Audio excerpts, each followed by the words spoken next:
Good afternoon, everyone. Thank you for joining us today for our panel, We Are Here, the Plight of Tigrayan Refugees. We're proud to be part of the We Are Here exhibition showcasing the amazing work of and journeys by these artists. So thank you to Community Arts Box for presenting We Are Here. It's a new exhibition showcasing art, poetry, installations, and music by the global refugee community.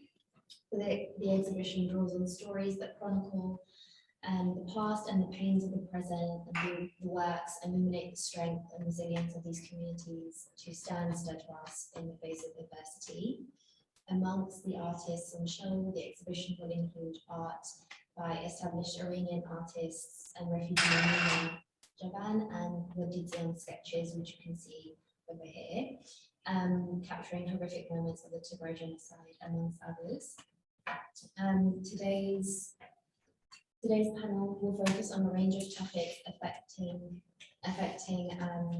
refugees, but specifically those pertaining to those from Tigray within Ethiopia. As I mentioned, the exhibition highlights the artist Wadidyan's work. I'd like to start by sharing the backstory, his backstory.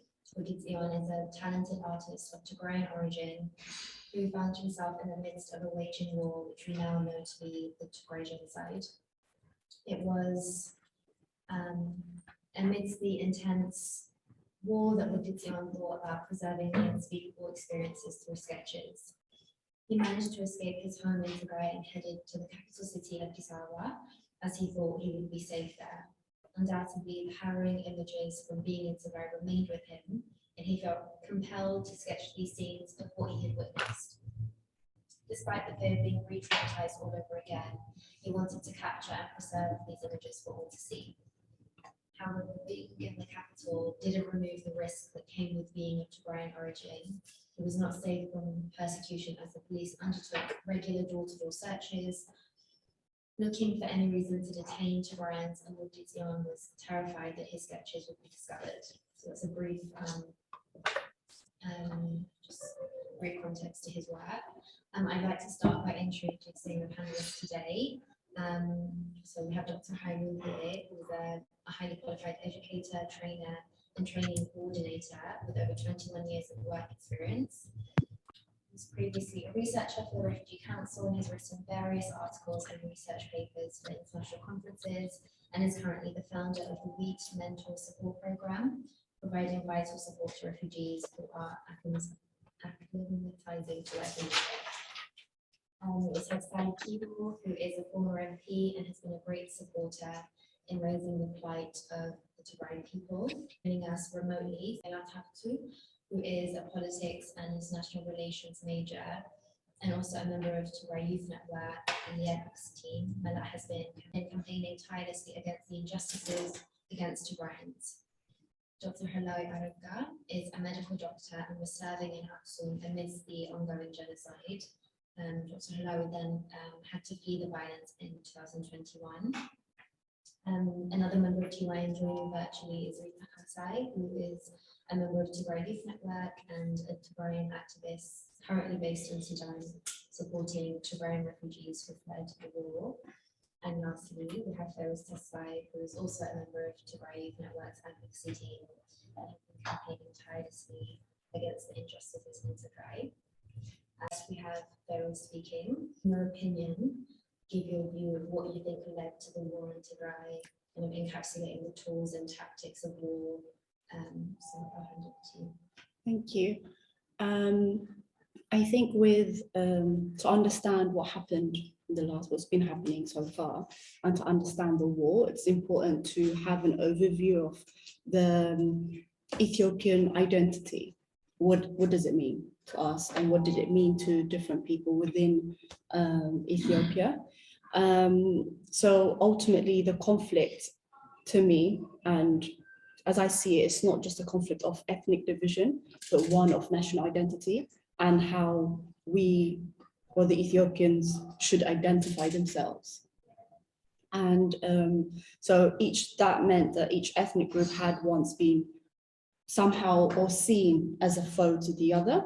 And So the relationship between, for example, when you look at the relationship between the Amhara elites and Tigray, the contention wasn't something that started 3 years ago, 2018. It's something that has existed for a very long time. And in the context of Tigray, Tigray has always been seen as this powerful group of people, but at the same time, this very poor and poor, or they use words like this miskin people, miskin meaning they're these poor people who have nothing at the same time.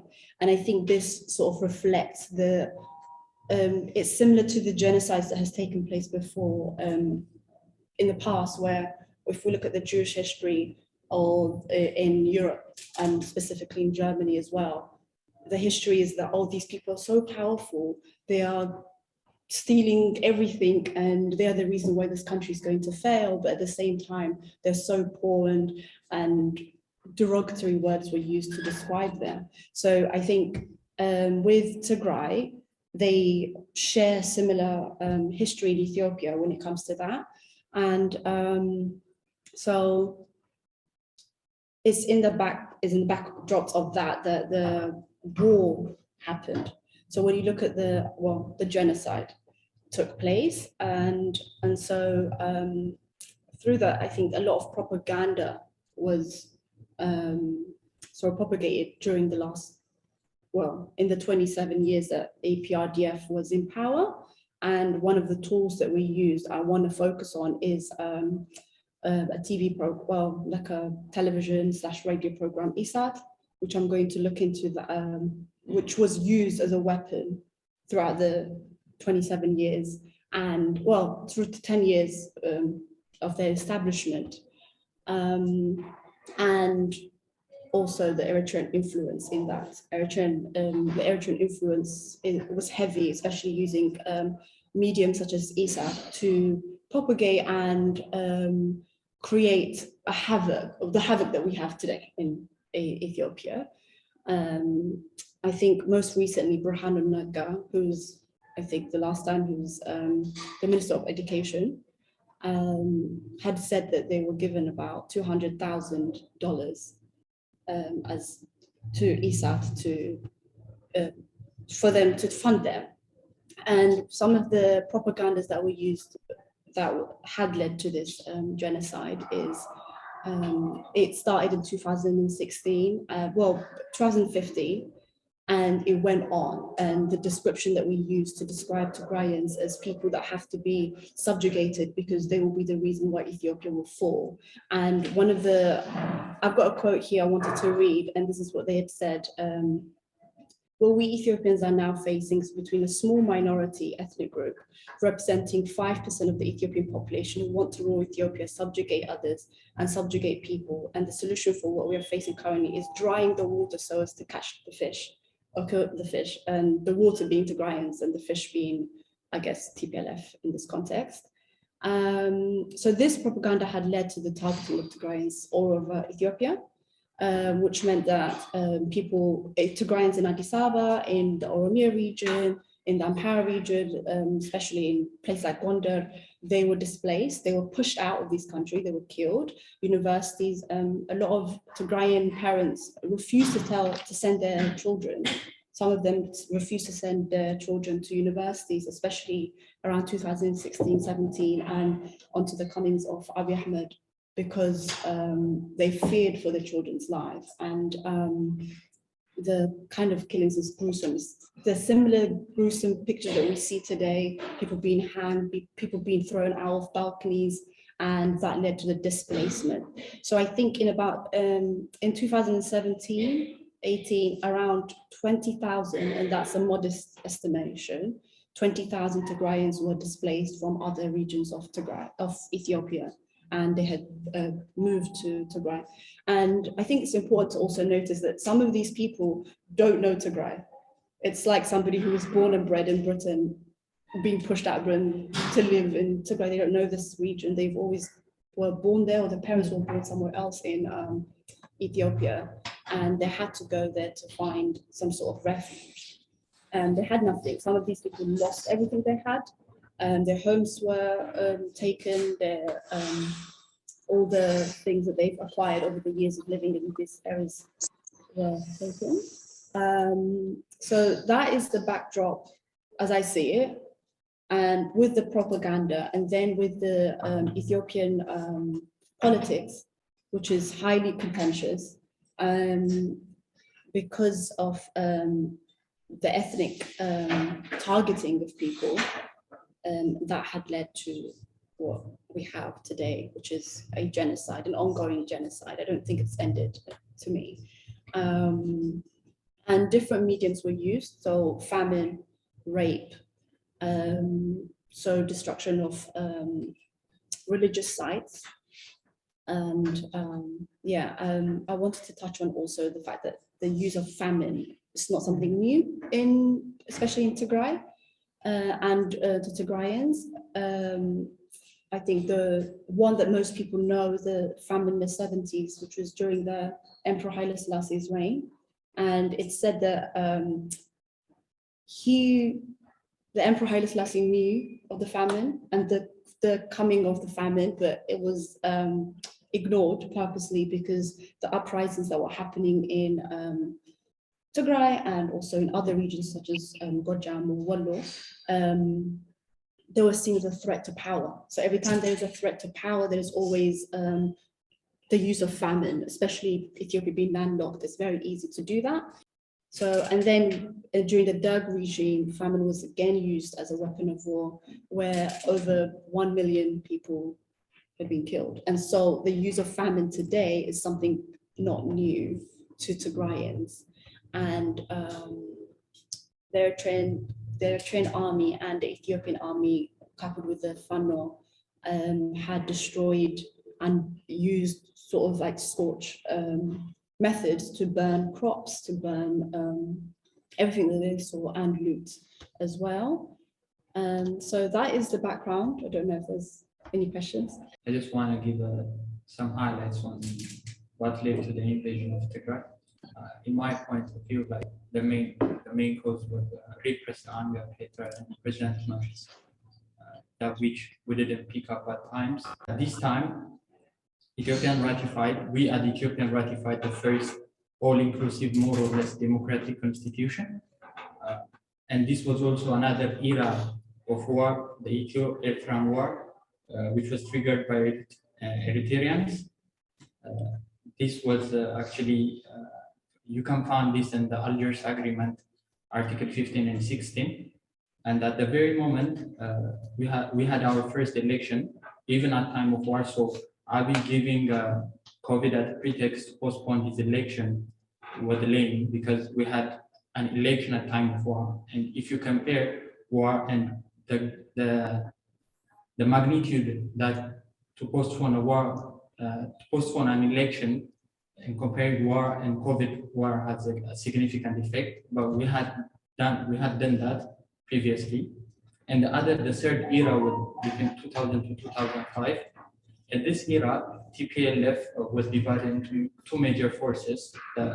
One thinks EPLF or Shabia should be eliminated, and the other thinks EPLF should be eliminated by Eritreans.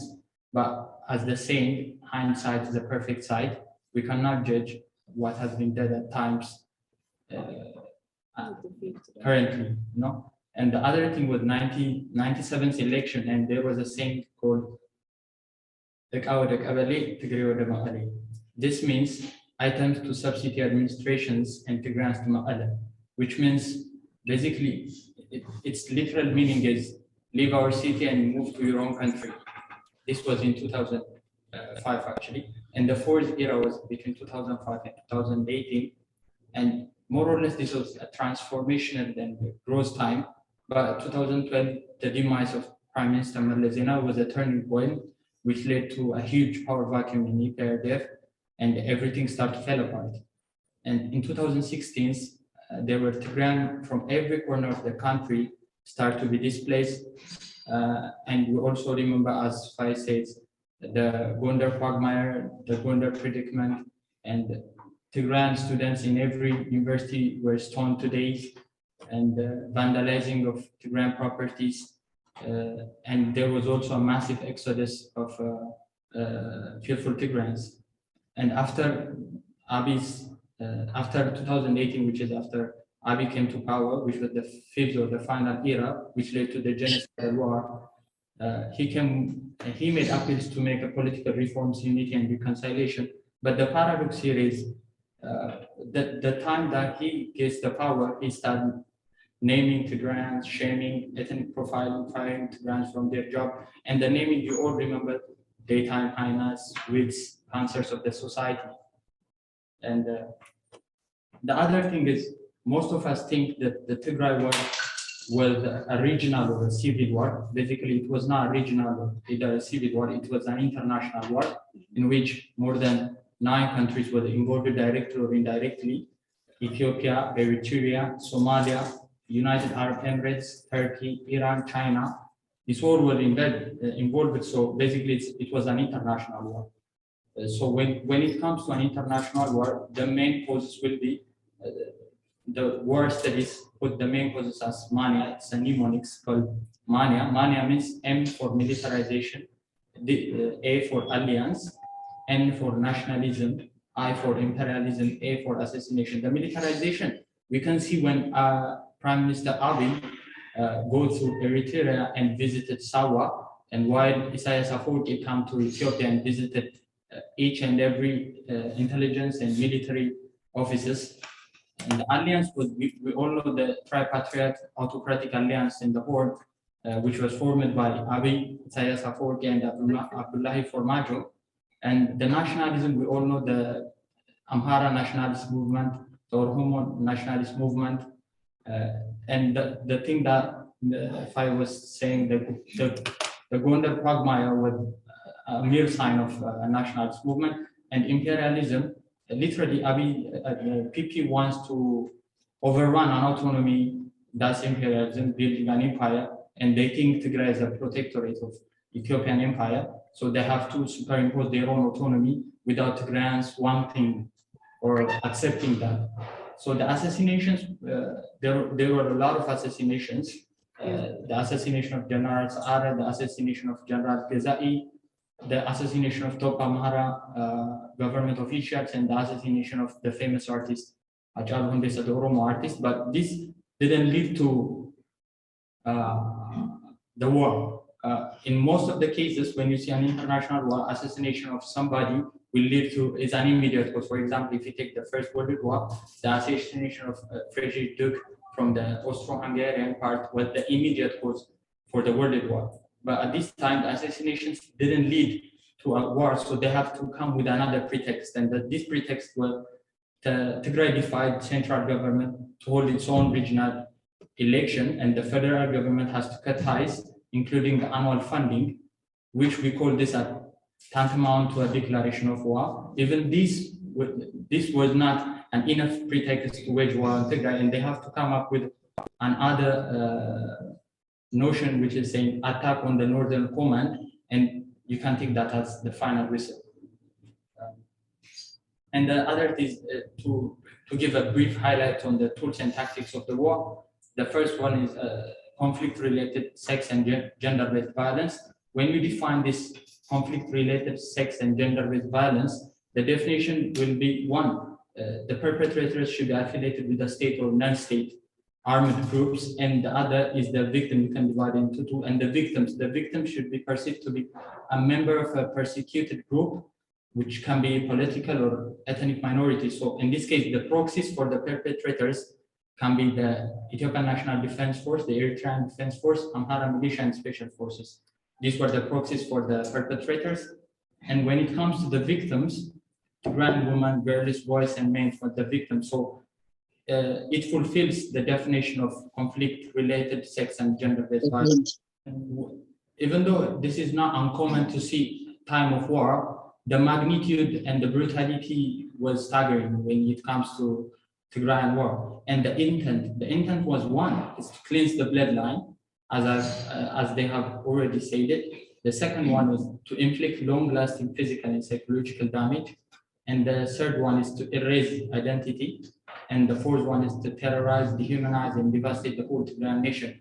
And this intent should be accomplished by impregnating the woman, raping and gun, gang rapes with armed forces who have got HIV, HEP, and other sexually transmitted infections, and using extremely violent and brutal enforced sterilizations, raping them in front of family members, including children.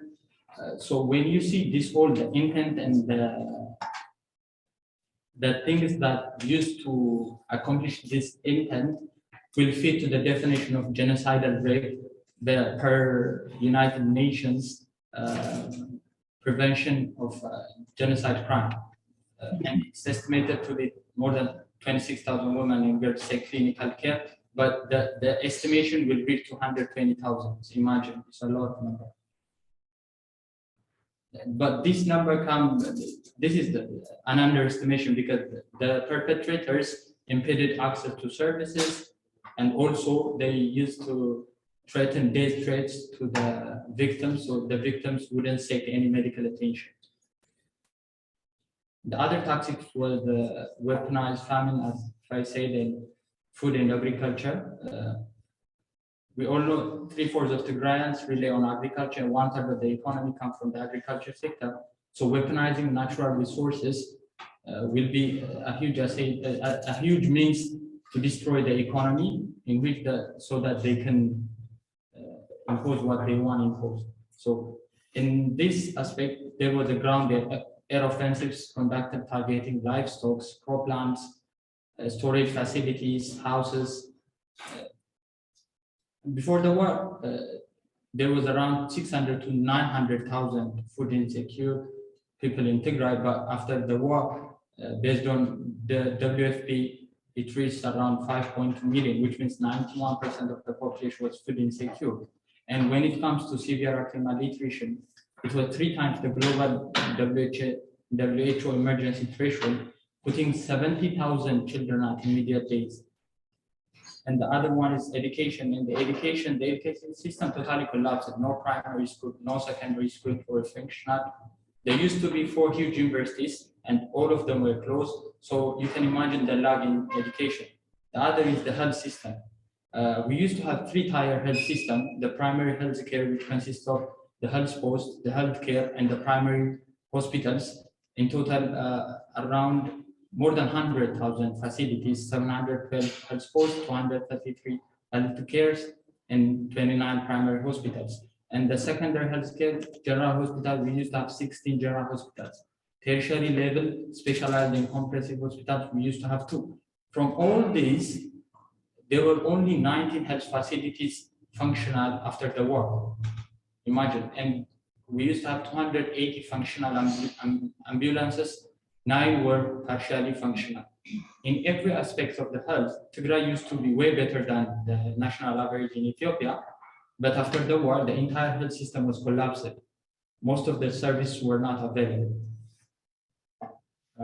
This is the brief highlight on the thing.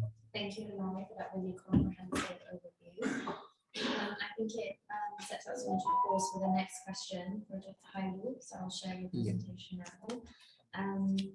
Question is how the war has impacted migration to neighboring countries and the response of the West and the rest of the world. So factoring in the 70,000 odd refugees in Sudan, what this means for Tigray, development, infrastructure, and impact on local economy and infrastructure in Sudan.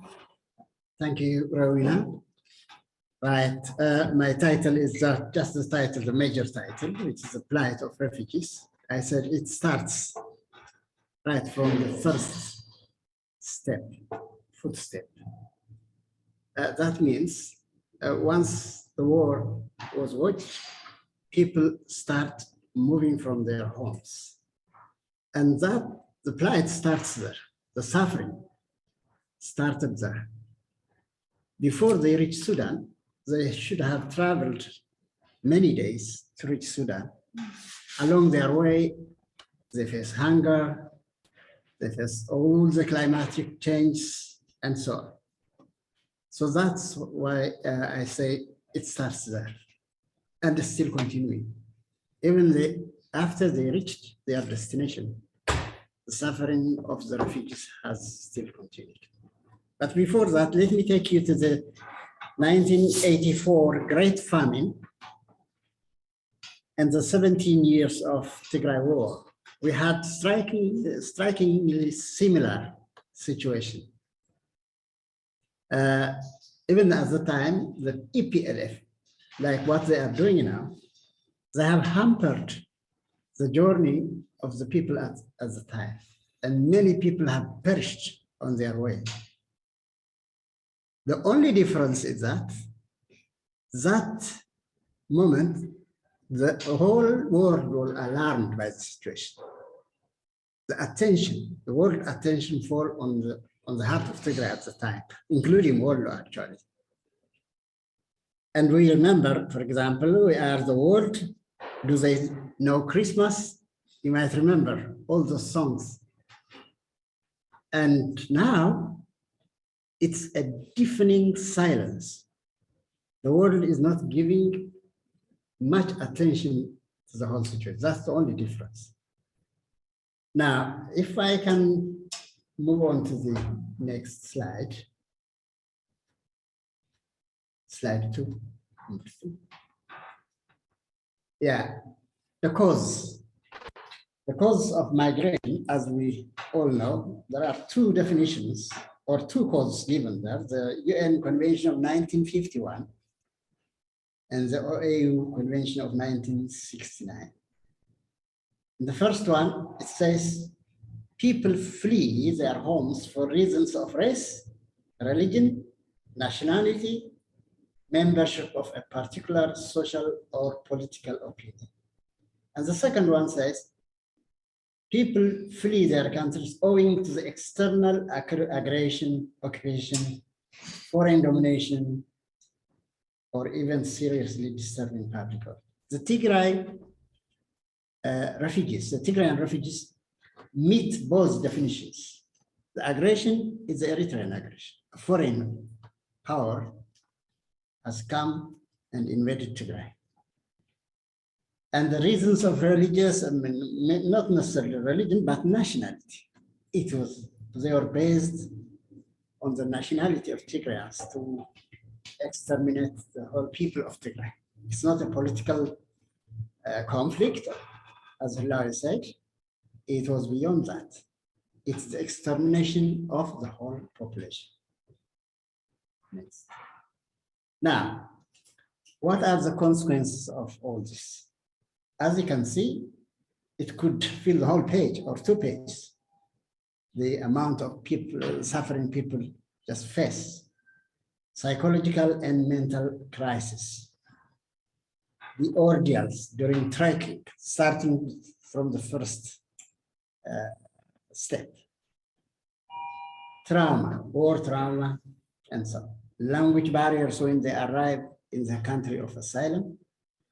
Financial hardship, racism, discrimination, xenophobia, unemployment and underemployment, disruption of their education, loneliness and isolation, homelessness, homesickness, and worthlessness at the end of the day.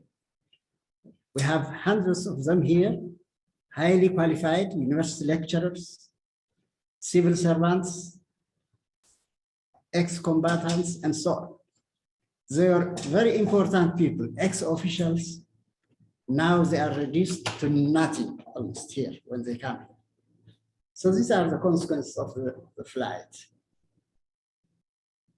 Now, how do we mitigate this problem? In fact, it's no good to talk about problems. We have to put some solutions, which could be beneficial both to the refugees and the sending countries, and also to the host countries. Host countries could benefit from the flow of refugees. However, if we need to avoid refugeeism, we need to stop the flow of refugees in the first place. None of them, those who came here, they come on their own volition. They were forced to come. Now, they are forced also to go back. I don't know where they should live now. So you have to create peace and stability in order to avoid refugee.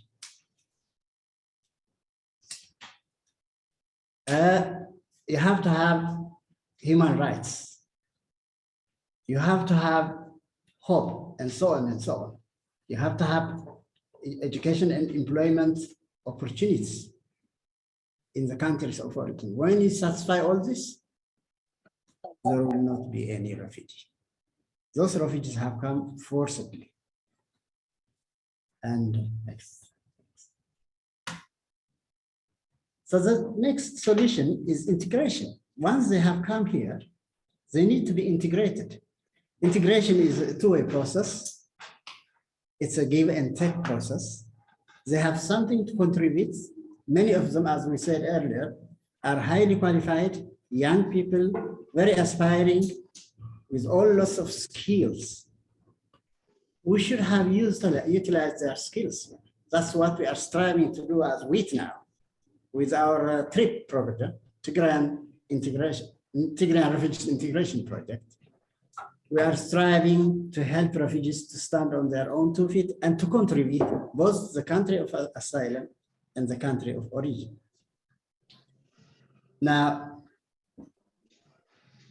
if we fail to integrate, there are 2 options awaiting for refugees here. Again, another suffering. Either they are marginalized, confining to their own communities, which are underfunded, under-resourced communities. They can't do anything for them, or they are assimilated totally. So they lose everything if they assimilate.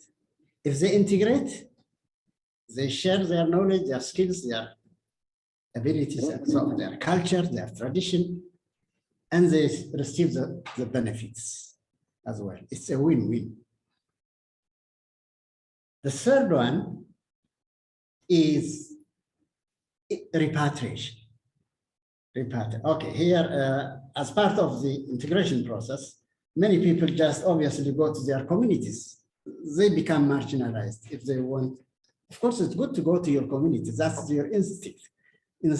Our instinct tells us, now, I have to go to my own community to get support. But how much support do they get in their community? Not much. The other option is to train, to get education and so on, and employment. That's how they should integrate. The third one is voluntary repatriation. Voluntary, I underline voluntary, because we see people forcibly moved in country of asylum. For example, the Rwanda scheme. As you know, Isaias and Ahmed Ali's, or Abiy Ahmed Ali's hands are so long, they can still capture them when they move to Rwanda. You have seen how the Eritreans, refugees in 4 camps in Tigray, when the war started, some of them were forced to Eritrea, and just to their deaths. So that's what is happening as well here. If we consider of removing refugees involuntarily to the country, to another country, to African country, for example, what awaits them could be death and arrest. So we need to avoid that. However, there are also other issues. How do you repatriate people? Before you do that, you have to prepare the ground for them to resettle in their own country. With the absence of that, there is no point to force people to go back to their homes. Okay, the last one. It's the diaspora's investment. When they come here, if they settle very well, they help themselves by getting into employment based on their skills and merits and so on. Then they can go home with some amount of money, with knowledge, skills, and so on. They can invest their money there through remittances, for example, when we send remittances, in many cases, it is consumed there. However, we have to advise them on how to reinvest the remittance there to help their families. We can also help in knowledge and transfer of skills, skills and knowledge transfer, for example. It's not one way again. There are knowledge coming from there as well. So it's exchange rather than transfer, we call it exchange. There is a quotation there, a brain drain can be accompanied by a significant brain gain. In the medium to long term, in particular, the departure of the highly skilled may have benefited efforts in the form of a counter flow of remittance, investment, trade relations, new knowledge, innovations, and so on. Let me give you just two examples here. The other, if we take a medical doctor, for example, there are lots of medical doctors in this country, in Britain, locked up in remote places in a hotel. If you lock a medical doctor, you lose two things. One, their service. If you retrain them with a small amount of money, for example, to bring a medical doctor is so expensive in this country. Maybe you can spend £200,000 or so. But if you retrain a medical doctor from their country, so those people who have come from as a refugee, it can only cost you 10,000, possibly. With that, you retrain the doctor and deploy him to the service. The NHS will benefit from the contribution of that medical doctor. Otherwise, a locked doctor in a hotel becomes depressed and it will become a cost to the NHS. So that's how we have to see it. The other example I gave is the Indian and Chinese example. They encourage migration. Why is that? Because their people will get skills here from prestigious universities, prestigious industries.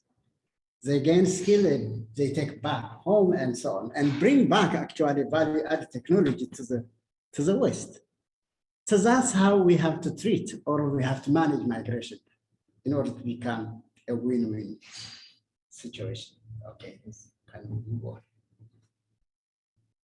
Yeah, so if I can finish with this proverb from Tigray, it's called Haben I always mention that. Begging reduces a dignified person into an ape. That's how it roughly translates. So in this 21st century, we don't want to see our compatriots looking for handouts, and therefore we need to support them to stand on their 2 feet. Unless we mitigate the crisis of migration in unison by turning them into everyone's benefit, the consequences are colossal. Thank you very much. Thank you very much, Fanny, for your contribution. I'd like to move on to Sally. We've spoken about this before, and you shared your thoughts on the uniquely awful position Tigrayans and subsequent refugees have been put in. You've also spoken about there's perhaps been a lower expected refugee count, which is compounded by the blockade. Would you like to elaborate? Thank you. Yes, I will say something about that. I do also particularly want to talk about what happens from here moving forward, because I think this session today, it comes at a really important time when there is an opportunity to make some changes and to make a difference to what's happened and to what happens moving forward. But if that opportunity isn't taken, then I fear that in a few months' time, the waters will have closed over the conflict in Ethiopia, and life, as it so often happens, will move on. And a lot of the terrible things that we've heard about which have been outrageous, just won't happen, or just won't be dealt with. Now, there have been fewer people moving out of Tigray than perhaps people would have expected because of the blockade. There's been, what, 60,000 people moved out of Sudan. More couldn't because the military were there blocking them. And we've also seen the reports and seen the awful coverage of some of the attacks. We were talking about that earlier, the social media coverage. And of course, you know, if they get to the UK, the environment here has changed for refugees, as we all sadly know. Now, it is almost impossible for people to flee a country unless they're under UNHCR protection, the UN High Commission for Refugees protection. It's almost impossible for them to flee by any legal route. You can imagine Tigrayans at the height of the genocide rocking up at Bole Airport and saying, please, can I have an exit permit to go to the UK or to the US or to Kenya or somewhere. They ran a lot of risks doing that. And I know some of them had a phenomenally hard time and got detained even when they had overseas passports. So we've seen that happening. But what I really wanted to focus on today is about what all of you can do to change what happens moving forward. As we know, there's a peace process. It may not hold forever, but it has certainly made a change now in Ethiopia. It is being overseen. The fighting has stopped to an extent. The Eritreans, by all accounts, haven't left yet. There's still some atrocities continuing, but there's a peace process in train.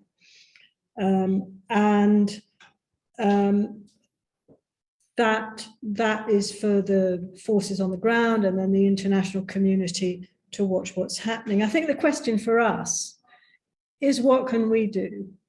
And what difference can people outside the country make? And my sense is that people can make a very big difference indeed. Because all of you here, you have access to government. You are extremely fortunate in that. So do people in the States, so do people in Australia. There's many countries around the world where people can advocate for the communities in Tigray who are still having difficulties, and also for the other communities in Ethiopia as well who are under pressure, as we all know. And I think that it is particularly important that we take advantage of that opportunity now, and I'll tell you for why.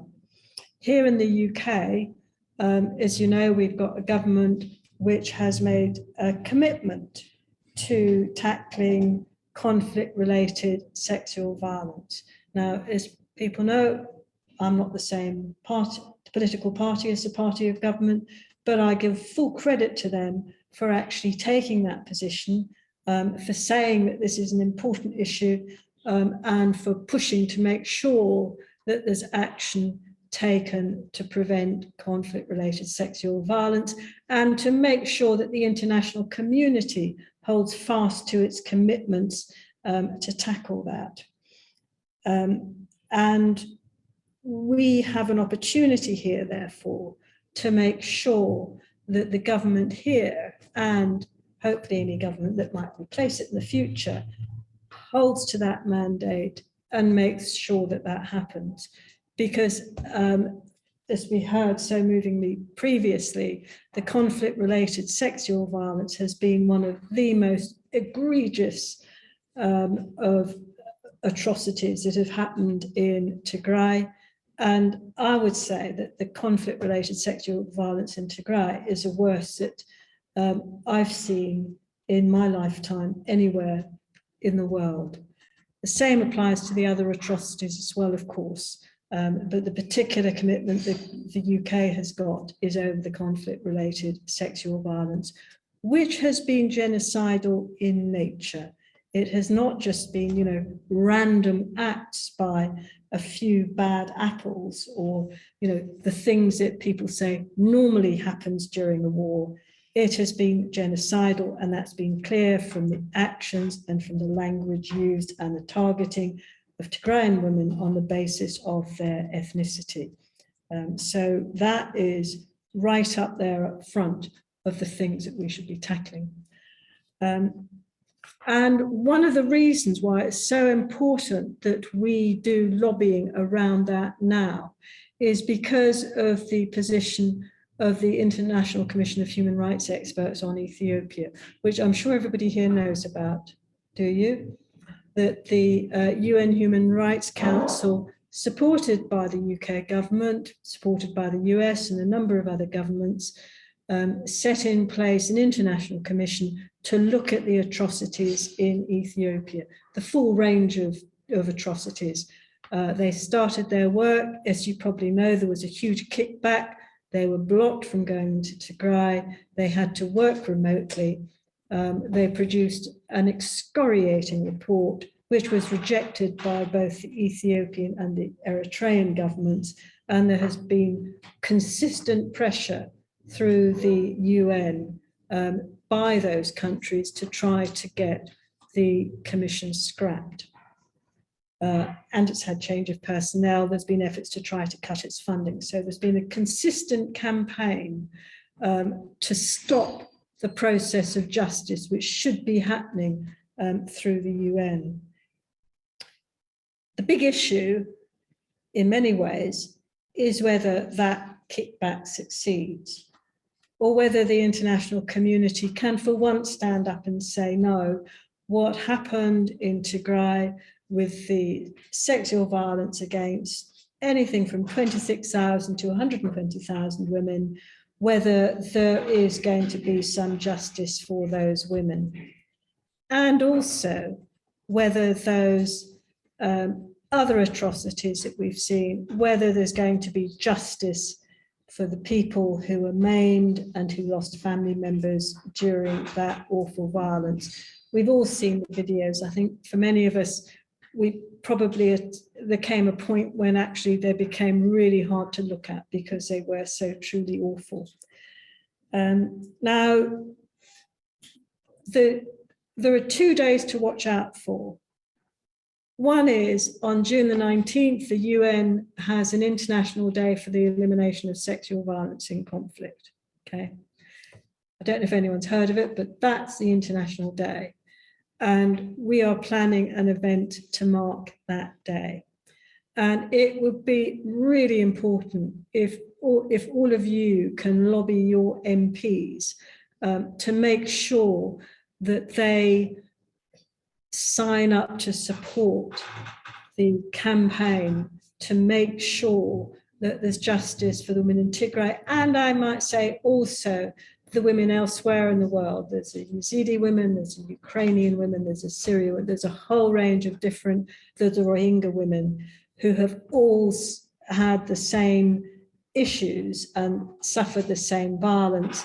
I think the Tigrayan women have, in my view, it looks like theirs has been the most systematic and the most brutal and the least acted upon. So if you can get your MPs to sign up for the action taken, there's likely to be action elsewhere in the world as well. So that's one thing. There's a second date as well, and that comes in September. And that is when there is a very strong expectation that the International Commission will lose its mandate and it will not be able to continue work after that. And if that happens, then whether there will be any justice, I think is really very doubtful. So it's, in a sense, well, it shouldn't be down to us.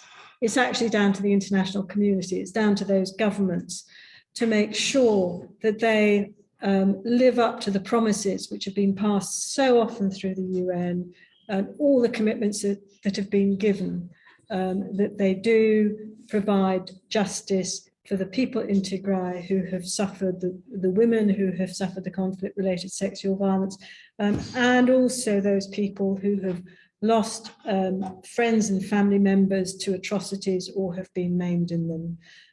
But there's also a big obligation on all of us to make sure that those of us who have the freedom to speak and to act and have access to decision makers and can take actions which actually don't put us at any risk whatsoever, that we do that and we try to make sure that there is justice, and that for once in the international community's life, it does hold fast to its promises and provide real justice for the women and for the men who have paid a huge price for what has happened in Tigray. For that insight, and I'll be providing more information about the Parliament event that we're planning and be in touch with you separately. Moving on to Dr. Hamraoui, I'm just going to share the presentation. The question we have for you is, what do you think of the recent peace deal, and in what ways do you think this will impact Tigrayans seeking asylum in the UK and elsewhere? Thank you again, Rowena. And I will start by briefing by touching some highlights on the peace deal and its consequence on Tigrayans seeking asylum. And I have some questions to Madam Sabi. She will let her answer, or Sure. the House will discuss over it. And to give some brief highlights of it, the agreement consists of a preamble with 8 points, 15 articles, and the signature of representatives from each party and the moderators. The moderators being the EU, the IGAD, and the Westerns, especially the United States. And the agreement was signed on 2nd of November 2022. And it mainly revolves around the use of the Ethiopian constitution as a main framework to resolve the conflict erupted in Tigray on November 3, 2020, which has a good and a bad side. The good side is at least there is a framework that we can use to facilitate the peace deal. And the bad side is the same constitution that they breach are using it as a framework, which is a paradox by itself. And some scholars say it's an incomplete peace agreement challenged by fractured environment, but in my sense, it's not even a peace deal. It's more of an alliance treaty. So to say a peace deal, there should be a long-lasting peace, but I can't see a long-lasting peace by this laughable peace deal, so-called peace deal. It starts with the permanent cessation of hostilities. While being a valuable first steps toward this peace, considering permanent cessation of hostilities, the absence of many of the conflict belligerents make it questionable for long-lasting peace. Even it's unclear whether Eritrea or the Amhara forces or other forces like the Somalia troops will be bounded by this agreement, because it's unclear that they are not even mentioned on the agreement clearly. And the next point was protection of civilians. Look at the paradox here. Like it's saying victims' safety will be protected by the perpetrators by themselves. Let's put it this way. Let's have a hypothetical assumption the Nazi was not defeated in the Second World War, and we're saying the world is giving the Jewish to be protected by the Nazis. It's as simple logic as this. And the other one is the humanitarian access. Putting the humanitarian access as a negotiating point by itself it's illogical. You can see the Russia and Ukraine war. The humanitarian corridor was opened the first week of the war. Okay, let's give the benefit of the doubt and let's put the humanitarian access as a negotiating point. When you see the implementation after the agreement is very minimal. Even the achievement rate is less than 33%. And the return and reintegration of the internally displaced people, which are more than 1.2 million, it has not been done a single thing. A single person has not been returned or reintegrated to their places.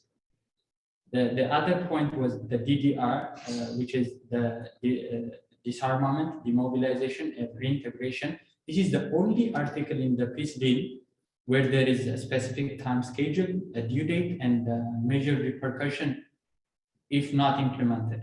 But in both the Pretoria and the Nairobi Agreement, you can see that there is this disarmament and demobilization will be held simultaneously with the withdrawal of the non-ENDF forces from all over Tigray and taking the security situation in ground into consideration, but that didn't even happen. If you see the recent times, there are reports saying the Eritrean troops are leaving Tigray, but that's a lie. These troops are being deployed to other locations, like from the central part of Tigray, from the southeastern part of Tigray to the western, northeastern, and eastern part of Tigray. They are still in Tigray.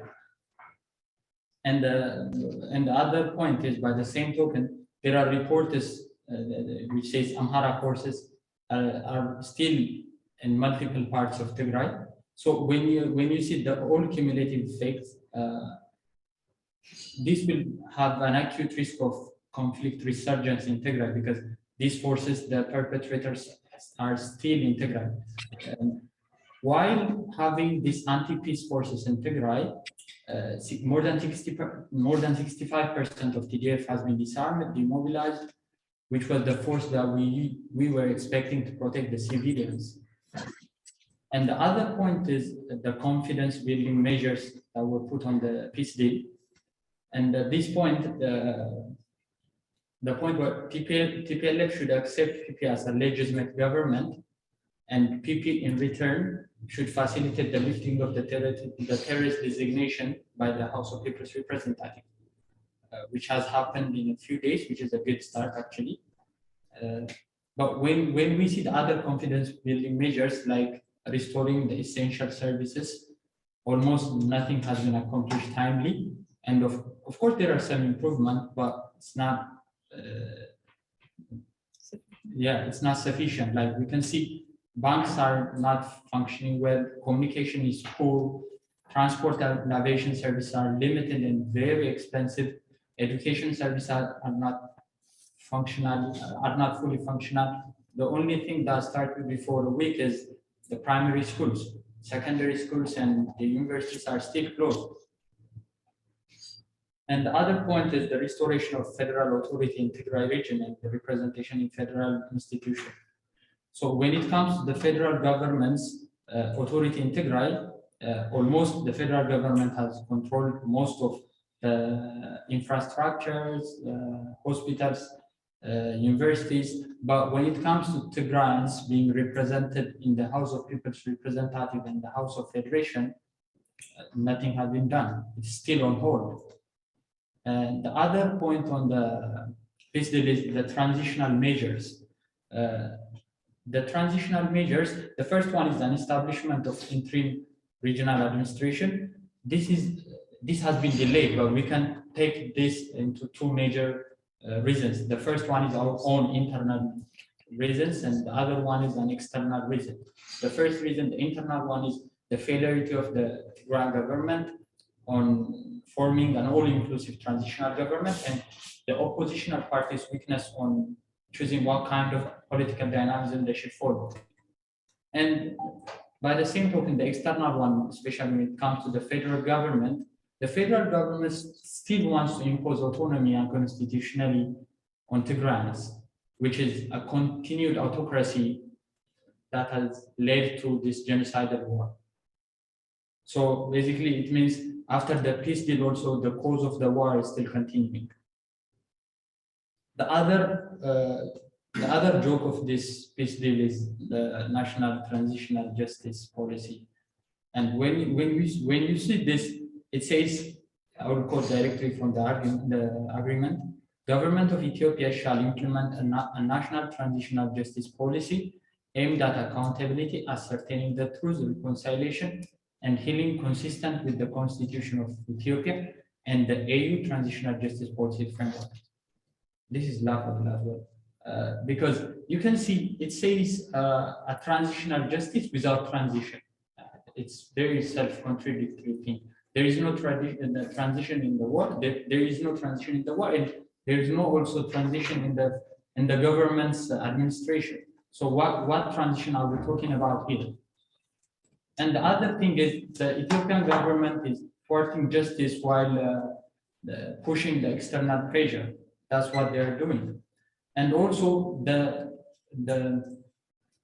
Federal Supreme Court and the Minister of Justice is the one who is responsible to take care of this task, but they are the active participants in this genocidal war. And to see this, the Ethiopian government and Ethiopians in general, they say, the elites especially, they say we're a sovereign country and national dignity comes first, but the Ethiopian government called for assistance from a foreign state, which literally breaches the sovereignty of the country. Eritrea is a foreign state, but they invited Eritrea to attack its own people. So where is the sovereignty here? And to put it in a simple context, it means like when let's take to the Russia and Ukraine war.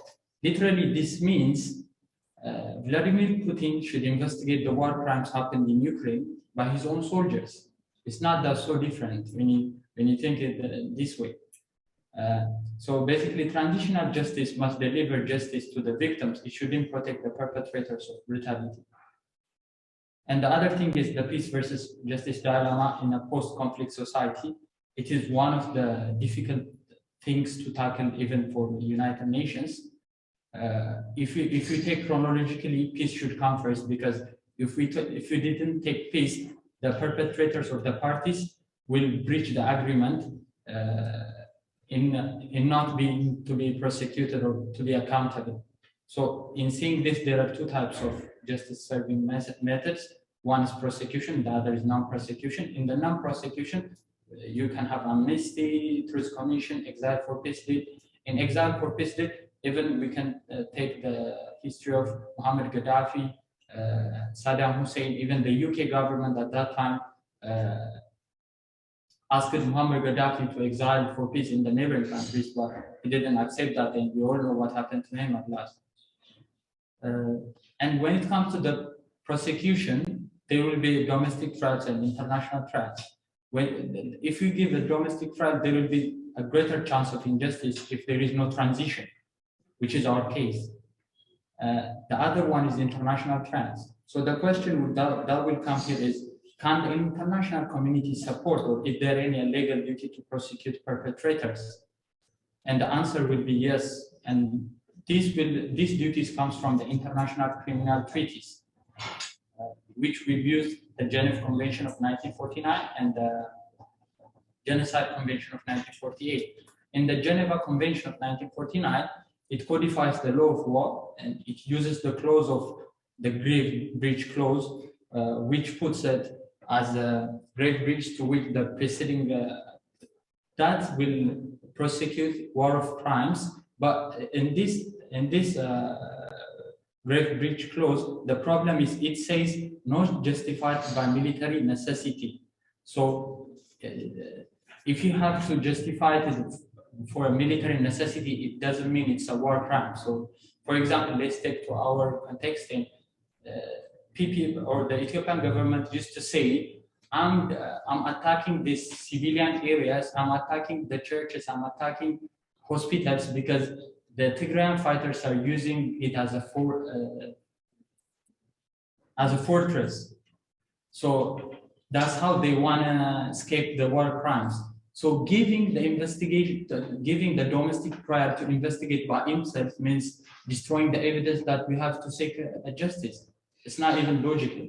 So the peace deal gives a domestic trial the first thing. I know that the international trials, including the ICC, gives the domestic legislation more mandate than the international ones. But if you give the investigation to the domestic ones, this kind of evidences will be destroyed by the perpetrators themselves. So we cannot prosecute them against war crimes or crimes against humanity or genocide. And here to prosecute these and the war crimes, one country should have the universal jurisdiction to prosecute other violation of the Geneva Convention, but the duty to prosecute is confined to this clause. So my question to the House will be, one to Madam Kelly, Madam sorry, why don't the UK one endorse this universal jurisdiction? Why is the UK resistant to it? We can take the Pinochet case, in which the Chilean dictators who fled his country and come to London for medical attention, and they want to prosecute him, but they can't because they don't have the legislation of this universal jurisdiction. They tried to extradite him to Spain, but they couldn't because he was on head of state immunity and diplomatic immunity. So, but if UK endorses this universal jurisdiction, there will be a legislation that they can prosecute this kind of genociders.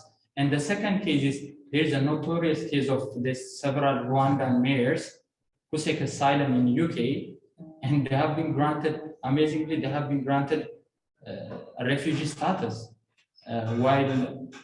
So let me put it in a simple way.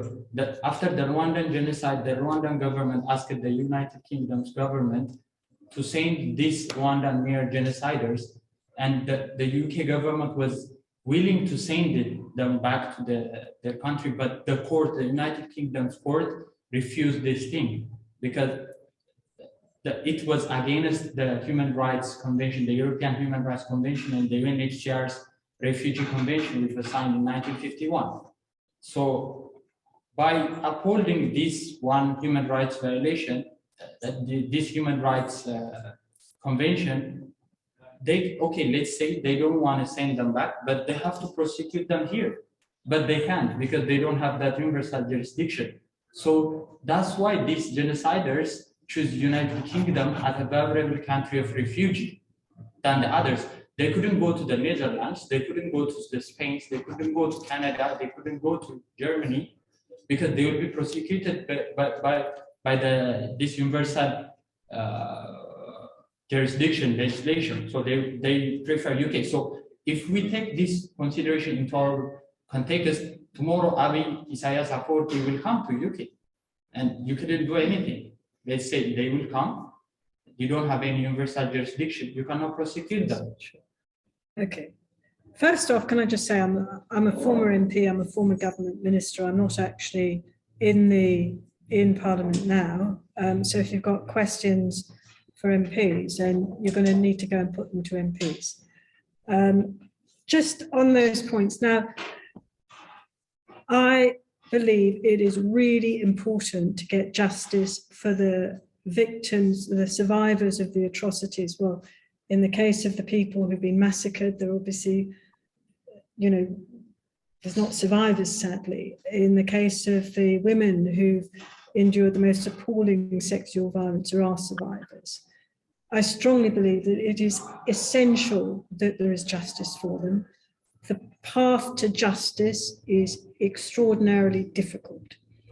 The number of prosecutions that have taken place inside Ethiopia are very small. The International Commission has actually documented some of that and has been very critical of the process thus far. In terms of what the international community could and should do, there are several routes there. They're not easy, mostly because neither Ethiopia nor Eritrea are actually party to any of the conventions that are needed. So the various international courts don't have jurisdiction within those countries, which is problematic. There can be action taken by some of the neighboring countries. That again is very difficult because of the internal situations in those countries, as are in some of the other African countries. It is possible for prosecutions to be taken elsewhere, in particular under the principle of universal jurisdiction, which actually would apply here. However, to do that, although in theory it is sometimes possible to take them without either the defendant or the complainant being in one country, that is extraordinarily difficult. And it would mean one of for a woman who is a survivor, she would have to find her way here. She would then have to stand up in a court of law and talk about what had happened to her. And I think that would be a very, very brave person to do that. But that is certainly a possibility. That's why I think it is so important that the process that is started with the International Commission is given a chance to work its way through, because that does start to take us into the area where it is possible to get prosecutions. And I think that it takes the pressure off some of the individuals, and it removes it from some of the very difficult contexts in which these decisions are being taken. Now, the second thing is this, and this is one which goes to the heart of my own position and my decisions to go into politics. It's really important to understand what's happened and to have the background and all the explanations. But I'm a politician, I'm not an academic. I don't analyze situations, I try to change them. And I think that when it comes to what's happening now about the people who have suffered so much in Tigray through the use of feminist war, through the atrocities which have just been horrendous in terms of the massacres that we've seen, and in terms of the appalling sexual violence, there is an opportunity for those of us in the UK who have the freedom and the access to be able to influence events. We do have that opportunity. And personally, my interest is in seizing that opportunity and making things happen, not just in analysing events and also comparing them with other things. The UK has got an appalling track record in very many cases. It's been responsible historically for some terrible things. I acknowledge that, and I hope that, like other politicians and other people here, I've also tried to learn from it. But I think that anyone looking at what's happened in Ethiopia can only be horrified by it, and think that if people who engage in that type of behavior, and I won't repeat all of it here, but we all know what I'm talking about, and it's on different sides of the argument as well. If they're allowed to get away with that type of behavior, it means anyone can do anything anywhere in the world. And I think that would be completely wrong. The world could act over Ukraine, they could make a decision over Putin. I think it is well possible to find a process to provide justice for people in Tigray. And that is what my concern is. That is what I dearly, dearly would want to see. I'm going to move on to the next question. So we have two people responding to this. One, they're both from Tigray. So the question is, the scars from previous conflicts are evident. What do you think the psychological impact of the Tigray Genocide and the generational impact these wars have had on our collective history and identity? So we have Rita Kasso joining us. As I mentioned, she's a member of Tigrayan. And so she's based in Sudan now, and she'll be answering this question for us. Thank you very much for having me on, and thank you everybody for for putting this together so that we can sit and speak about the plight of refugees. I'm going to focus on Sudan because that's where I've been based for the last 8 months or so now. As many of you may know, around 80,000 have fled into Sudan since the beginning of the war. Not all 80,000 are still in the camps. A lot of them have fled into Libya or have been trafficked and so on. So we have to bear that in mind.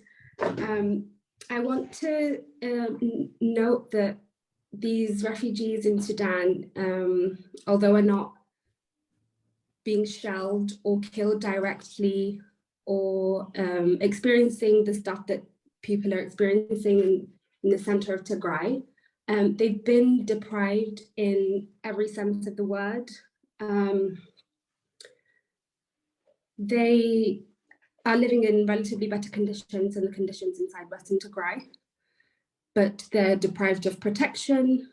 The protection actors that are supposed to exist there, like so the NGOs, the local authorities and police, they're existent as institutions, but are non-functional. The refugees are having to organize themselves to protect each other. Each night, groups of men, around 15 of them per block, have to do rounds the entire night, so from sunset to sunrise, to protect their families because there's nobody else there to protect them. Many of them had been trafficked to Libya, not by choice because they're trying to get to Libya and go into Europe or whatever, but actually abducted and kidnapped and taken there. They are forced to call their families in the diaspora or elsewhere, or like families back in the camps, and ask them to pay ransom for them so that the people who traffic them don't kill them. They're also deprived of medication. Yes, there are institutions that provide medical assistance. MSF are there, and there are other NGOs that do this.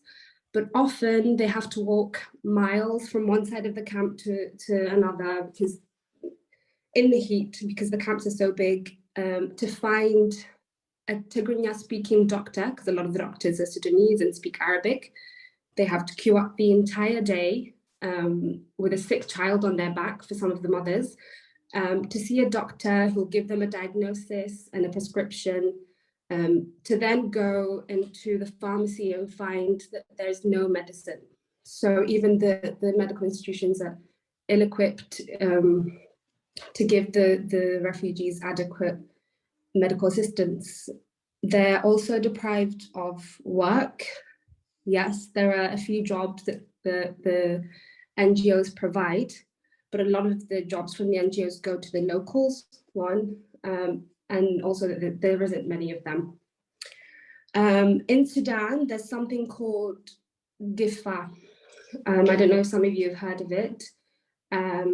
So a lot of the no refugees are allowed to actually leave the camps unless they have a critical reason to do so, and they have to be given permission by the Commission of Refugees, and then they go, for example, let's say it's medical reasons, they go for like the 10 days that they're allowed to go to the hospital and come back, and then that's it, they're not allowed to stay any longer. If they're found in the cities for a bit too long, like a day longer or so, they are arrested and extorted. They make them pay ridiculous amounts, 200,000 SDG, that's around £400, just to be released and go back to the refugee camps.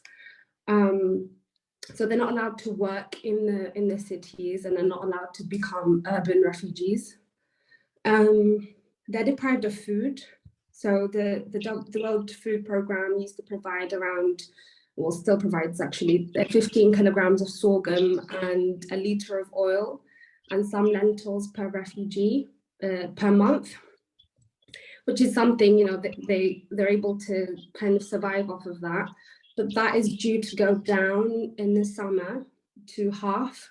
So they'll get 7 kilograms of sorghum and half a litre of oil, and half the amount of lentils that they used to get per refugee per month. That's not enough. And the last time that this happened, a lot of the children became malnourished, a lot of the mothers also. So it's something that we really need to work on, that they're deprived of food as well. So all of these factors, you're a refugee who's witnessed horrific things and fled atrocities and endured abuses possibly, and you turn up in a country and you're expected to live there when you're deprived of all of these things. It's, deprived of food, protection, medical assistance.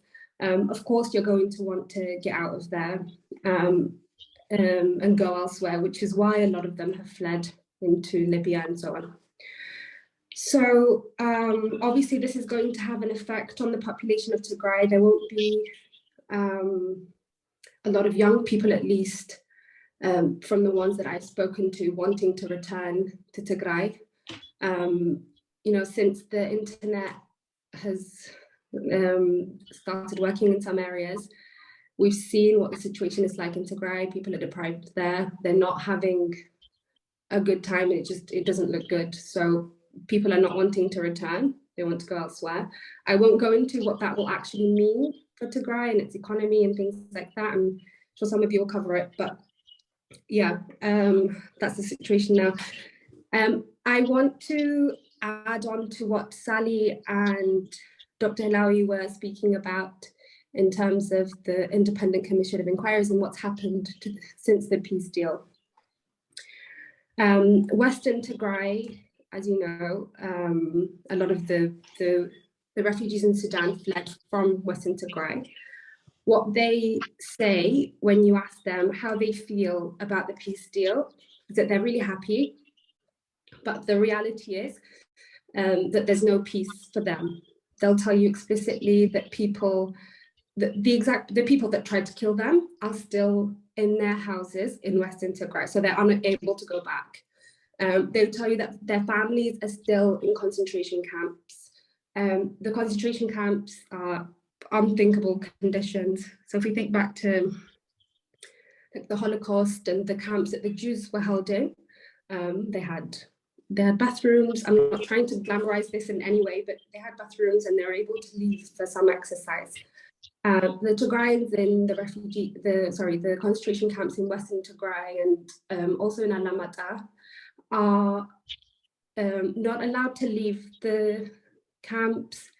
They have to go to the toilet, have to eat and sleep in the same rooms. They're often not given any food unless some people that know them in the area go and try to, to give them some food. So, that's not peace for them. And absolutely nothing has changed for some areas in Tigray as well. A lot of northern Tigray, east, west, south. So not much has changed and atrocities are still taking place. So I want to note that and then finish off by talking about how important the Independent Commission of Inquiries is for our refugees. A lot of the victims, when you speak to them, don't believe, like Hello was saying, in domestic remedies. The green paper that the Ethiopian government has provided with this transitional justice, with the transitional justice framework that they've crafted, doesn't include atrocity crimes that the Eritreans have committed, and would require that the victims trust their institutions enough to feed them their data and their testimonies. June 19th event marks the UN Day to the International Elimination of Sexual Violence, conflict-related sexual violence. And so it's a day that we'll use to honour survivors of sexual violence, centre their lens, their story, their perspective, and really use the occasion, as well as survivors from Tigray, other communities that have faced conflict-related sexual violence, and lobby MPs so that the UK government can take a concrete stance, and so that going forward, if instances like this occur, that the UK can take a concrete stance and condemn these acts as they should be. And so in the lead up to June 19th, I'll be communicating with everybody here in the wider community, as well as trying to attain speakers from different communities that have faced a similar plight to speak, to share their unique perspective. And so I'll be in touch. I'll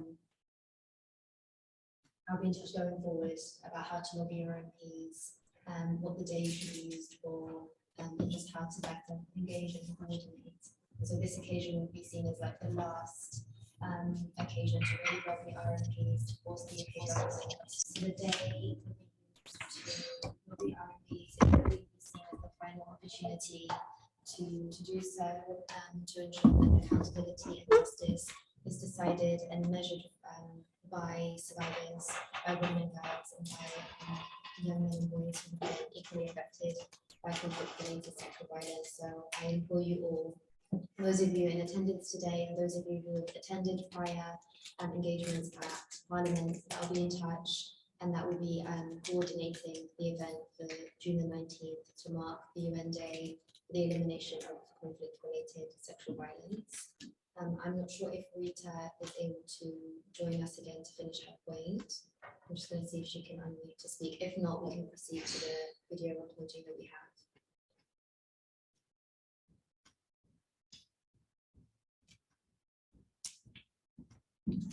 Okay, if not, that's fine. Rita's unable to join for now.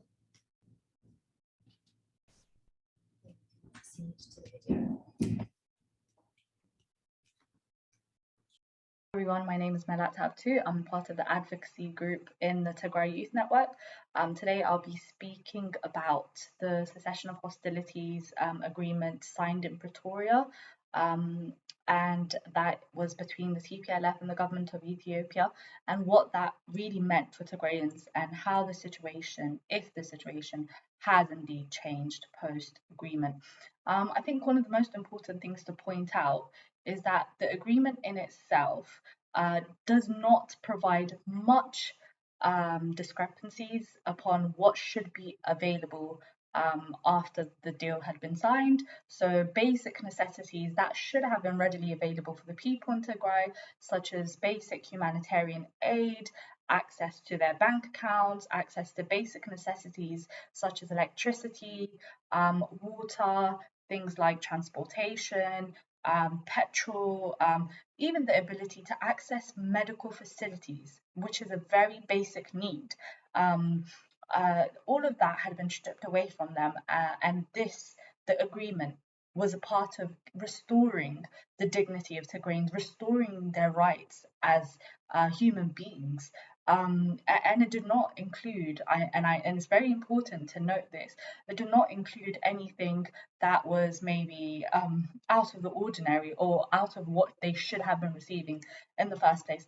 Unfortunately, there is still a lack of access for people in terms of, for example, accessing their bank accounts.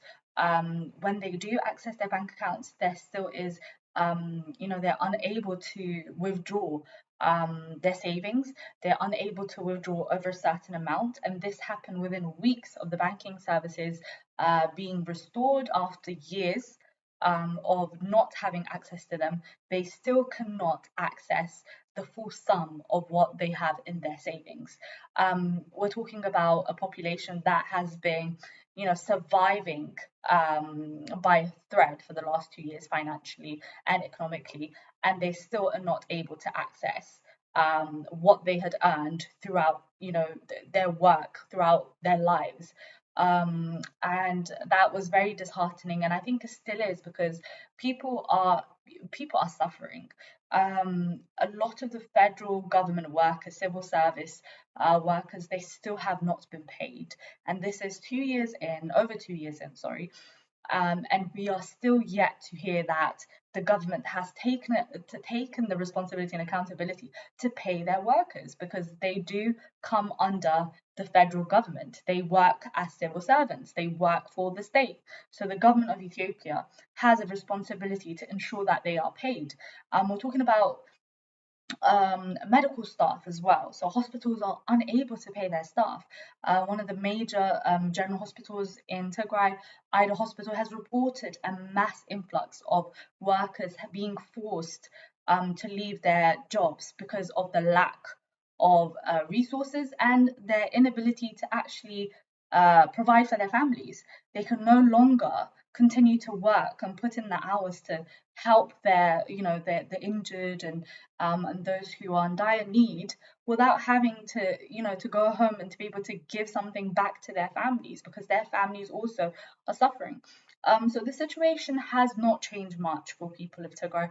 And one of the most important things to note is that this peace deal did not come with the freeing of a lot of people who are still being subjugated by Eritrean troops. And these are the people of Irob, the people of Kunama, and various other towns across Tigray who are still being occupied by foreign Eritrean troops. And these Eritrean troops have gained access to Tigray as a result of an invitation by the Ethiopian government, and the Ethiopian government still has not publicly declared that these troops should exit its soil, and protect the borders, the sovereign borders of Ethiopia. And that is one of the major issues. One of the major issues that is that the security threat still continues in Tigray. There is not a feeling of safety. There is not a feeling of law and order. There is not a feeling of being protected against hostile forces. Western Tigray is still being held by the Amhara regional forces. Many have been displaced. As we know, over 2 million have been internally displaced. And these people, a lot of them come from Western Tigray, and they have been systematically moved by the Amhara regional government using the Fano forces, which are Amhara regional forces, and they continue to occupy Western Tigray. So many of these IDPs are not being able to return. And this was one of the agreements that was actually in the Pretoria Agreement. So again, this is something that has still not been fulfilled. One of the major developments I think we have seen is the establishment of the interim regional administration as required per the agreement, which is a very positive step. However, with the security threats that I had mentioned previously, without the exit of these troops, the administration itself will be, constrained in terms of securing the safety of its people, of Tigrayans residing in Tigray. The current state of Tigray, the current state of Ethiopia, the inhabitable conditions of the country has meant a lot of Tigrayans have fled. They can no longer seek refuge in other parts of Ethiopia because they are persecuted there too. There was, as reported upon by human rights organizations, by independent organizations such as Amnesty, Human Rights Watch, there was a very heavy and very unhumane persecution of Tigrayans all over the country. A lot of them were being ethnically targeted, being detained, arbitrary arrest being something that became very common. Identifying Tigrayans anywhere in Ethiopia and actually, giving them up to authorities became very common for the common folk that lived there. And I think it's really sad that the society had deteriorated in that way.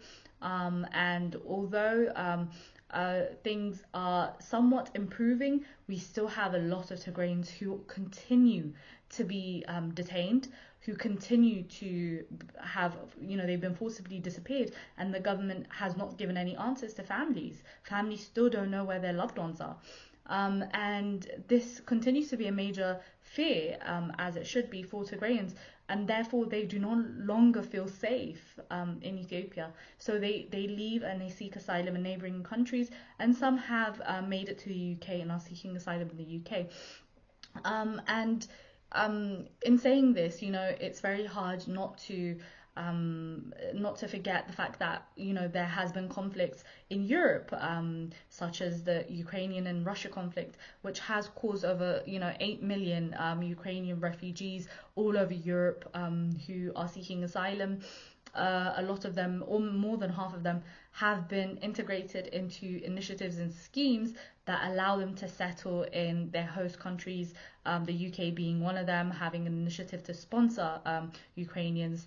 Ironically, it's only Ukrainian nationals and not people who were living in Ukraine, because we have a lot of Tigrayans who had lived in Ukraine, were students in Ukraine, can no longer return home because of the war in their home, but also now their host country or their country which they chose to attend an academic institution in is also war torn, and they no longer have the rights to to go to other states, other countries to seek asylum.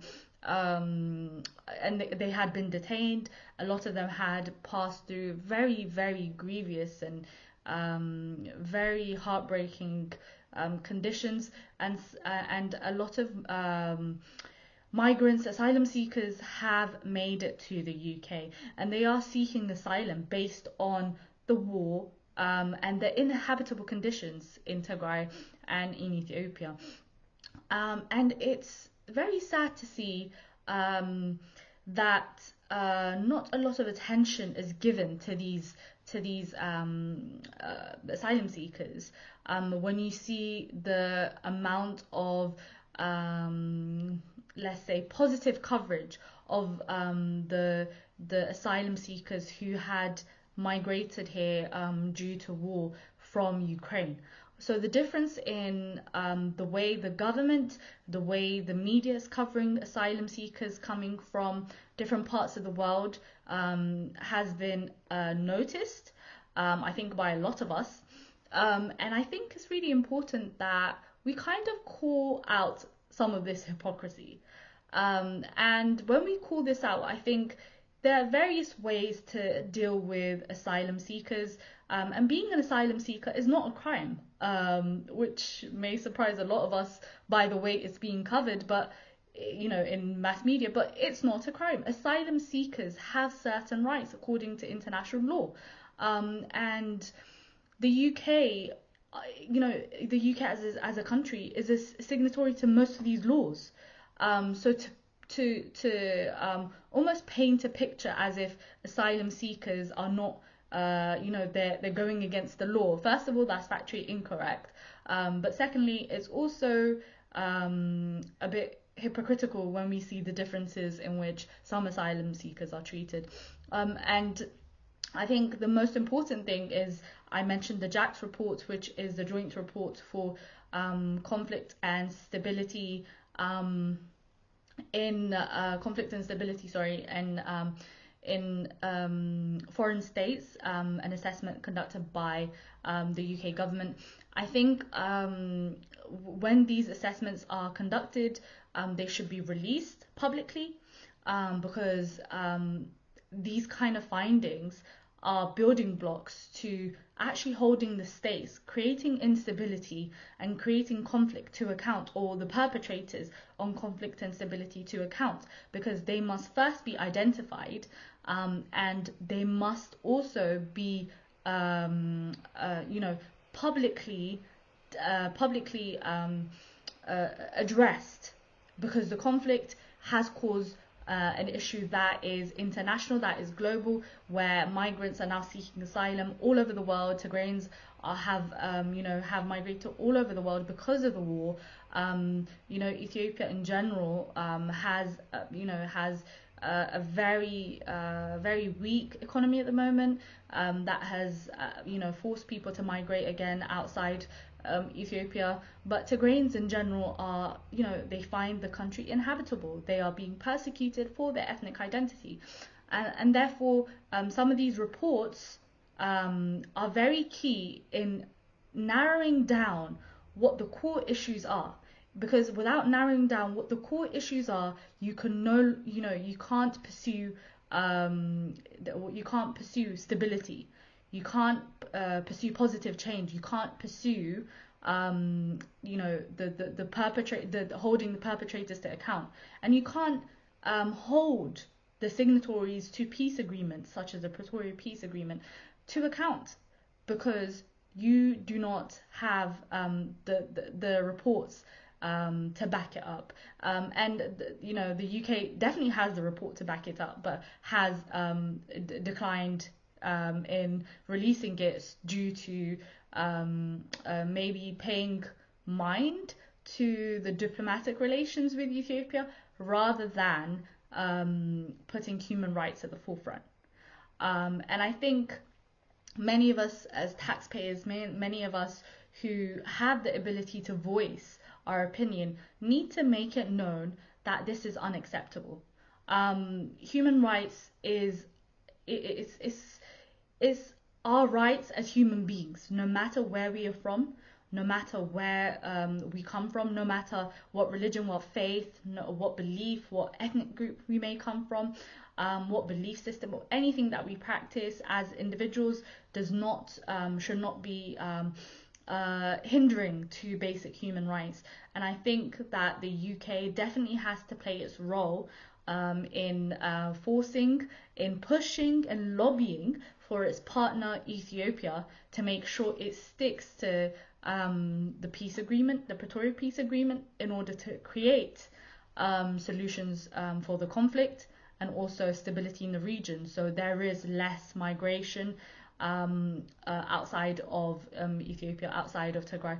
And I think the major responsibility of the UK also has to be in making sure that it's transparent with reports such as the JACS report is transparent, because as we have seen in the last couple of days or weeks, we have seen Anthony Blinken, the Foreign Secretary, who has actually come out and released the determination of the US government on the conflict that has taken place, on who the perpetrators were, and has declared it, gave it a determination of crimes against humanity and war crimes and ethnic cleansing. And I think the UK needs to take the same approach. There needs to be more transparency in conflict-related assessments. There needs to be more action and engagement post-assessments, and there needs to be the same kind of stance taken towards refugees coming from war-torn countries and states from all over the world, regardless of faith, regardless of ethnic group, regardless of race, regardless for any characterization of the individual. I think we need to, as British citizens, push for this, and hopefully it's something that we can all collectively achieve in the coming future. Thank you, everyone. Thank you, everyone, for taking the time to listen to us. For many of you, you'll be aware that Rita was cut short. I think Pharaoh will be reading something that Rita has sent to be read. So the message is that we have to make sure the international community knows how important the International Commission of Human Rights of Ethiopia is and why. We have to lobby the Africa group so that in the case of a mandate extension resolution, we have the votes, and we need everyone getting all of their family members who are victims to contact the commission and have them travel from the rural areas to areas with connection to give their testimony. So I'm guessing this will happen through phone calls, if by any chance we have Zoom or whatever. There is also funding for them to pay for travel for the victims. There will likely be no access to Ethiopia, so for them to provide a comprehensive report between now and July, when they are due to write their first draft, we need to get the victims to them so they can speak and support them as much as possible. And Rita said, I'll be doing this from Sudan. Let me know if you need anything.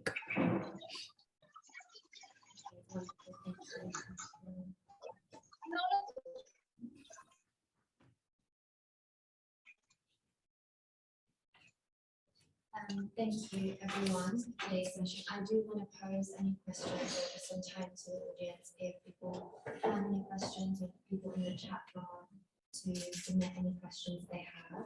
So we'll get to some questions. It's fine. If not, I can just have a browse in the chat bar to see.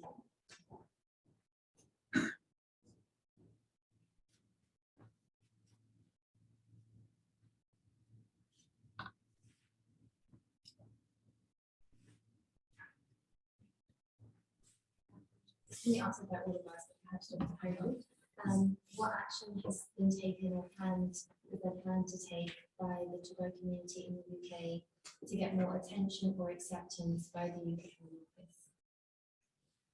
Really, I may not speak on behalf of the community, but as far as WIT is concerned, we have written a letter to the Home Office to take Tigray as a special case. And unfortunately, we haven't got a response today. We haven't, but we have got a letter already given to them. And do you think there's more as a community that can be done to support them? I think we should continue, as I think it could be Rita or Mela saying we have to continue to lobby. And this is collective, it should be collective. Yesterday, with I think Lawi has brought us together. All the communities working in the UK have started to work together to have at least some power.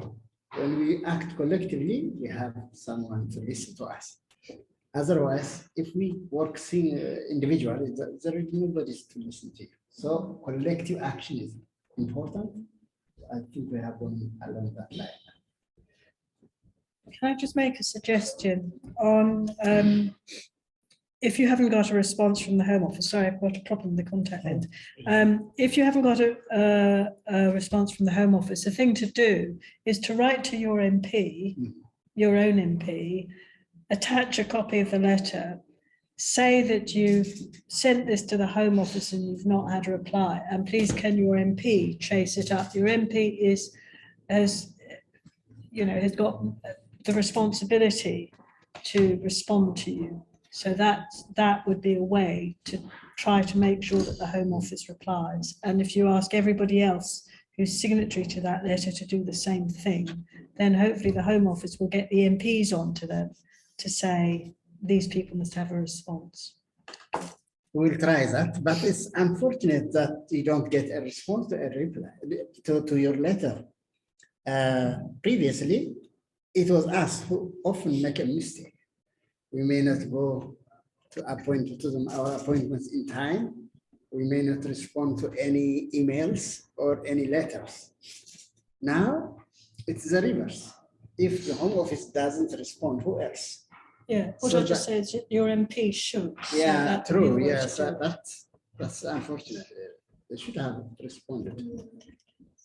There's one question. Do you think the international community is aware of the underlying factors Tigrayan refugees and asylum seekers face? For example, like in the case of Eritrea or Ukraine. This is to anyone. I'm not so sure if the international community is aware of it. Here, it could be also, we have to take the blame maybe. We haven't really publicized our cause as yet. We need to do that. We are only confined to our social media. The main media outlets haven't reported. If at all, it's just few lines. The BBC, The Guardian might have reported something, but just a few lines. I was trying to compare our situation now, which is in fact twice as much of the 1984 atrocity. At that time, the whole world was so alarmed, so responsive, and so on. Now, even if you just send letters or applications or anything, nobody is responding.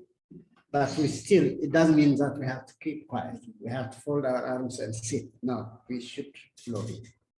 Should continue to lobby. I think so. I'm sorry, I differ to agree with the Dr. Halu's idea. I think the international community knows what happened in Tigray and exactly knows what's happening in Tigray, but they're deliberately covering so that they couldn't give a privilege for the asylum seekers who are displaced from Tigray. Because if you see the Ukraine war and the Tigray war is, I don't want to compare wars, but the Tigray war is deadliest than the Ukrainian wars. But when it comes to the attention that the Tigray war gave, is minimal. It's not that the international community is not knowing what's being done to Tigrayans, but it's like Milat have said it well. They don't want to disrupt the diplomatic relation that they have with the Ethiopian government for the national interest that they want to secure. So they will give privilege for the motherland. Even the international laws give privilege for the motherland when it comes to the other aspects of international law breach. So they know what's happened in Tigray. They know what's going on. They know the sexual and gender-based violence, the communication blackouts and everything, the war crimes, the crime against humanity, the notion of the genocide. Even in UK Parliament, they have said multiple times this is a genocide.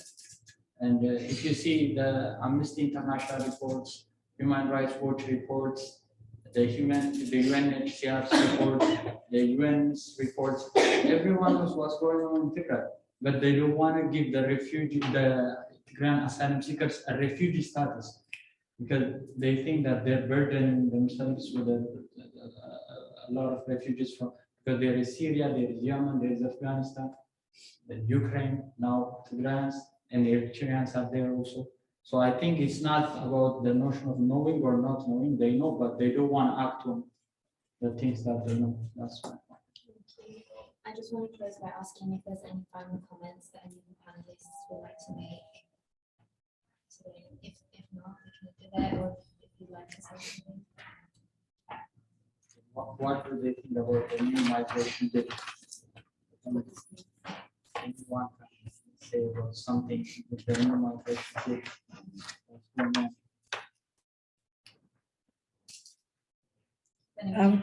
I would just say if people write to their MPs, lobby their MPs, number one, about saying that, you know, UK trade must have conditionalities that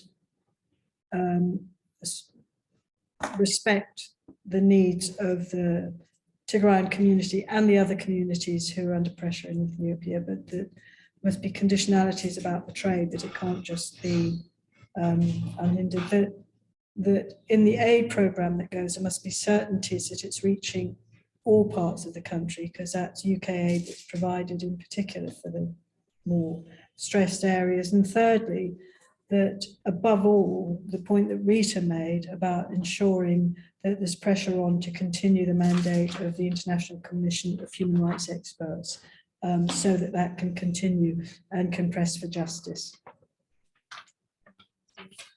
Thank you, everyone. If nobody else has any final comments, then I think we can end it there right on time. Thank you to everyone joining us online and for the panelists today for shedding light on the subject areas that you elaborated on. As I said, I'll be in touch with everybody regarding the Parliament